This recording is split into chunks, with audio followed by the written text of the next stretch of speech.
LG's most premium 4K OLED TV is back. It is the LG G3 OLED TV, or the LG OLED Evo G3. We're one of the first people to go hands-on with the set, so let's go take a closer look. The LG G3 OLED TV is the top-shelf LG 4K OLED TV this year, though it's no longer called the Gallery series, but it does have this zero-gap design that's meant to be wall-mounted for a high-end look and feel. We're checking out the 65-inch configuration. It also comes in 83, 77, and 55-inch options, though it's the 77-inch sizes and down that catch our attention because LG says they should deliver 70% brighter performance than non-Evo OLED TVs on the market. We saw some of this effect from the light control architecture on last year's LG G1 TV, and it certainly left a strong impression, though we'll need to lab test it to truly see how it performs.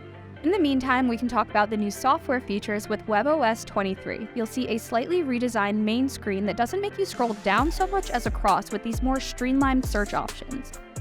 There's also these new quick cards that help you find content outside of TV shows such as gaming, home office, and smart home options. I really like the new quick settings menu that lets you customize which settings you want to be able to access quickly without fully interrupting what you're watching on screen. This menu also makes it easy to switch your picture mode, and one of the new picture mode options in WebOS 23 is the personalized picture wizard. This wizard lets you discover your preferences for picture settings with a pick this or that type of setup, and AI will analyze your choices to establish your ideal picture settings. Pretty cool. Otherwise, you're looking at a premium TV with a 4-port array of HDMI 2.1, an ATSC 3.0 tuner, and Alexa voice assistant, plus the new Alpha 9 Gen 6 processor, which altogether gives us a lot to look forward to when we finally get this TV on our bench later this year.